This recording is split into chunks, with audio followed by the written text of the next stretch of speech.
तो हम जहां रह रहे हैं ये काल है, और ये कसाई बताया परमात्मा ने। काल कसाई हस्त है, सर्वे लोक को खाए, अंकुश निर्गुण नाम का ये सतगुरु दर पकड़ा जावे। सतगुरु के दरबार में कबीर परमात्मा जब आते हैं और उसकी शरण में जैसे हम आ जाते हैं, जैसे अब इस दास को भेज दिया परमात्मा ने, अपनी वही पावर दे करके शक्ति दे दी। काम उन्हीं की शक्ति, उन्हीं के हाथ में रिमोट है इस दास का। तो अब इस परमात्मा की शरण में इस दास के माध्यम से आने से भी आपको उतना ही प्रोटेक्शन मिलेगा। तो उन्होंने क्या बताया है कि जैसे तुम यहां ऐसे लोक में रह रहे हो, जैसे कसाई बकरे पालता है और वो सर्व सुविधाएं देता है अपने बकरों को स्वस्थ बना रखने के लिए, उनसे प्रजनन करवाता है, नर मादा को उसमें छोड़ देता है, और वो बोले बकरे बच्चे उत्पन्न करते हैं, बकरे बकरियां, और उनमें कितनी ममता होती है। किसी के बच्चे को दूसरा बकरा या बकरी टच कर देता है तो उसके साथ भिड़ने को पहुंच जाते हैं वो बकरे बकरियां, उसके माता पिता, और खूब युद्ध करते हैं कि मेरे बच्चे को तूने क्यों सता दिया। और सभी सुविधाएं उनको प्राप्त होती हैं, यानी जलाशय बनाया हुआ होता है, उनके ऊपर शेड डाल रखा होता है, झोपड़ी, उनके लिए चरागाह बनाई होती है।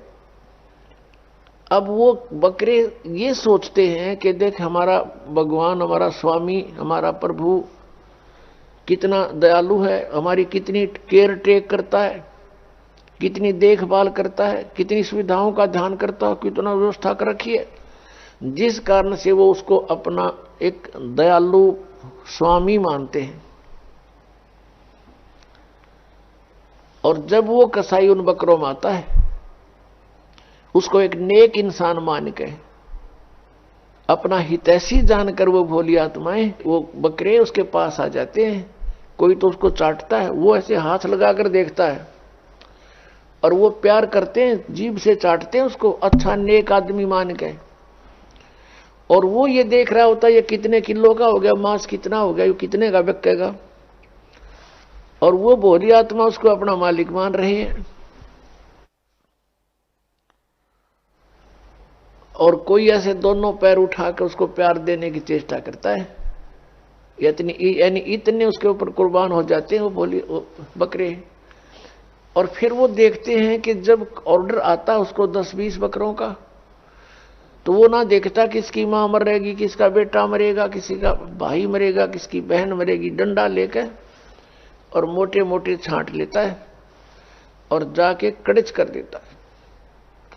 बकरों में हाहाकार मच जाती है, वो भागते फिरते, उसमें पता उनको कहां बिजली गिर गई। अब किसी का बेटा गया तो अम्मा रो रही है, किसी का भाई गया बहन रो रही है, चिल्ला रहे हैं बुरी तरह, वहां पर ब्याह म्याह करके करते रहे वो कुछ तक। वो पाल इसलिए रखे।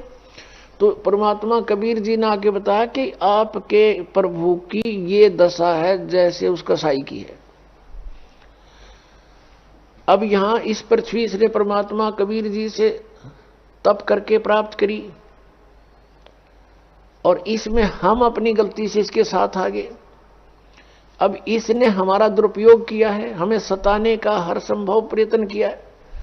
कारण क्या है कि ये चाहता है कि इनको जितना दुखी करूंगा उतना ही वो सतपुरुष कबीर साहब दुखी होगा, क्योंकि ये उसके बच्चे हैं। इसलिए इसने हमारे को यहां दुखी करने में कोई कसर नहीं छोड़ रखी। अन्य पशु पक्षी बना दिए, उसमें सिरे से ही सब कुछ कष्ट है, और फिर उन्हीं में से मच्छर हैं, सर्प हैं, सेंग हैं, शेर, और ये मनुष्य को मारने के लिए, इनको पीड़ा देने के लिए तैयार कर दिए। अन्य कीटाणु बना दिए जिनसे इनको इन्फेक्शन हो, मर जाए, इनको बीमारियां लग जाएं। यानी कोई भी कसर उसने नहीं छोड़ रखी जो हमें वो दुखी कर सकता है, सब तरह से तंग कर रहा है। और हम फिर भी इसको भगवान मानते हैं, जा रहे हैं, क्योंकि हम देख रहे हैं कितनी अच्छी पृथ्वी है, इसमें फल फ्रूट लगे हुए हैं, बगीचे बने हुए हैं, झरने चल रहे हैं, सूर्य उदय हो रहा है, शीतल हवा चल रही है, काजू किस्म सेब संतरे मेवा लगी हुई है। हम ये सोचते हैं बड़ा भगवान, बड़ा दयालु परमात्मा, हमारी कितनी सुविधा कर रखी है। और तब वो भगवान कहाँ गया? किसी का बेटा मर गया, किसी की बेटी मर गई, एक्सीडेंट में मार दिया, कहाँ गया वो भगवान? वो दयालुता कहाँ गई उसकी? तो परमात्मा हमें याद दिलाते हैं, तुम उस लोक को छोड़ आए जहां तुम सुखी थे, मृत्यु नहीं होती थी, तुम्हारे अंदर वृद्ध अवस्था नहीं होती थी। अब यहां प्राणी वृद्ध अवस्था को कति पसंद नहीं करता, और मृत्यु को तो करना है किसने है? मृत्यु तो 95 वर्ष का हो गया व्यक्ति आशा करता है कि अभी जीवित और रहूं। आशा सभी करते हैं और करनी भी चाहिए, क्यों? तो जन्म हुआ फिर मरे किस लिए? तो हम सभी इस चीज को बुरा मानते हैं कि ना तो बुढ़ापा होना चाहिए और ना मृत्यु होनी चाहिए। ये हमने घड़ी खटका है, और यहां डेफिनेट है, हम देख रहे हैं सभी में वृद्ध अवस्था आएगी, सब मरेंगे। अब हमने ऐसा क्यों लग रहा है? क्योंकि हम ऐसे स्थान पर रहा करते थे जहां जरा और मरण नहीं होता था। जरा